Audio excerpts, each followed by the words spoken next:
নিজের হাতে জানলা থেকে টাটকা টাটকা সবজি পেড়ে খেতে কার না ভালো লাগে। আমার তো ভীষণ ভালো লাগে।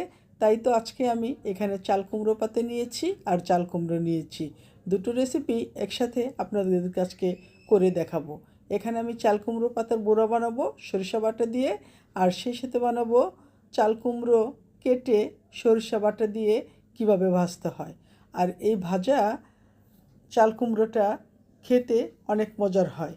তাই আজকে আমার বৌমার খেতে ইচ্ছে করেছিল, বৌমার অনুরোধে এই রেসিপিটা আমি করে নিচ্ছি। হ্যালো এভরিওয়ান, আসসালামু আলাইকুম। ডলিস কিচেন থেকে ডলি বলছি, আপনাদের সবাইকে স্বাগত ডলিস কিচেনে। তো এখানে আমি দেখতে পাচ্ছেন, এখানে আমি ছাদের উপরে সুন্দর করে জানলা দেওয়া হয়েছে চাল কুমড়া গাছ। আমি সেখানে যে কিছু চাল কুমড়ো পাতা ছিঁড়ে নিয়েছি, আর এখানে চাল কুমড়া কেটে নিচ্ছি একদম কচি। নিচে ফুলটা লেগে আছে, এখনও ফুলটাও ঝরে পড়েনি।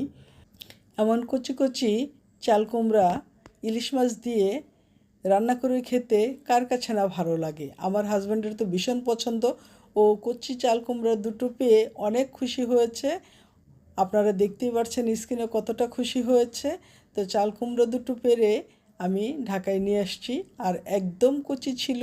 আমি কাটছি, আপনারা দেখতেই পাচ্ছেন। এটাকে কেটে এখন আমি এই চাল কুমড়োটা সরিষা বাটা দিয়ে তারপর এটাকে আমি ভাজবো।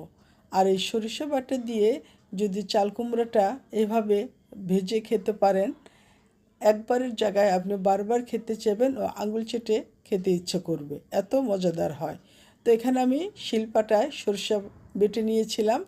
সেই সাথে আমি একদম কুচি কুচি করে পেঁয়াজ কুচি করে নিয়েছি, কাঁচামরিচ কুচি করে নিয়েছি, একটু হলুদ দিয়েছি, ধনিয়ার গুঁড়া দিয়েছি, সামান্য একটু শুকনো মরিচ দিয়েছি, যেহেতু এখানে কাঁচামরিচ দিয়েছি, লবণ দিয়েছি, একটু আদা রসুনের পেস্ট দিয়েছি। দিয়ে সুন্দর করে আমি সরিষাটাকে মেখে নিয়েছি। দেখতেই পাচ্ছেন আমি হাতে খুব সুন্দর করে যত্নের সাথে মেখে নিয়েছি। এবং মাখা হয়ে যাওয়ার পর সবশেষে এখানে আমি একটু সরিষার তেলও দিয়েছি, দিয়ে সুন্দর করে মেখে নিয়েছি।